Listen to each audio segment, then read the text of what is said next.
Hello बच्चों, let us read this question. So the question says define the term acceleration due to gravity.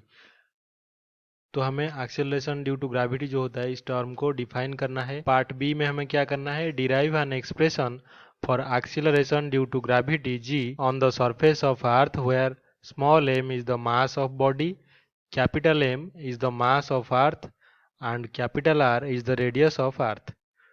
तो हमें acceleration due to gravity G जो है small जी, इसके लिए expression भी डिराइव करना है जबकि बॉडी का मास, अर्थ का मास और रेडियस जो अर्थ का है ये हमें अगर गिवन है। तो हम यहाँ पे जो की कॉन्सेप्ट यूज करेंगे क्वेश्चन को सॉल्व करने के लिए, तो ये हमारा होगा Newton's universal law of gravitation. तो इस लॉ के मुताबिक जो फोर्स ऑफ अट्रैक्शन है बिटवीन टू मासेस वो क्या होता है, कैपिटल जी जो कि है universal gravitational constant into m1 mass of first body into m2 mass of second body divided by separation between them जो r है उसका स्क्वायर। तो इसी फॉर्मूले को यूज करके हम जो एक्सप्रेशन है स्मॉल जी का वो डिराइव करने वाले हैं। तो पहले पार्ट ए में जो डिफाइन करना है एक्सीलरेशन ड्यू टू ग्रेविटी उसका डेफिनेशन पहले देख लेते हैं। तो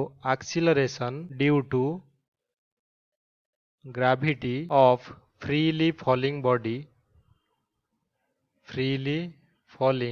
यानी कि जो बॉडी फ्रीली फॉल कर रहा है अर्थ के ग्रेविटी के अंदर, due to the force of attraction of a massive body, force of attraction of a massive body is called acceleration due to gravity. It is denoted as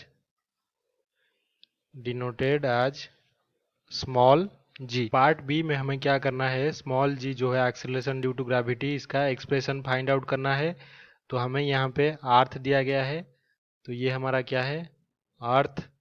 तो इसका जो radius है वो कैपिटल आर है, जो अर्थ का मास है वो कैपिटल एम है, और यहाँ पे मान लीजिए पास में अर्थ के सरफेस के नियर एक बॉडी है जिसका मास स्मॉल एम है। तो ये हमें गिवन है।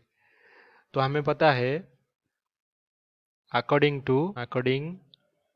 to universal law of gravitation, तो इस लॉ के हिसाब से हम लिख सकते हैं कि जो फोर्स है, force of attraction between earth and the body is equals to कितना होगा, एफ, इसको ले लेते हैं। तो ये हमारा है capital G, capital M earth का मास, बॉडी का mass small M divided by capital R square.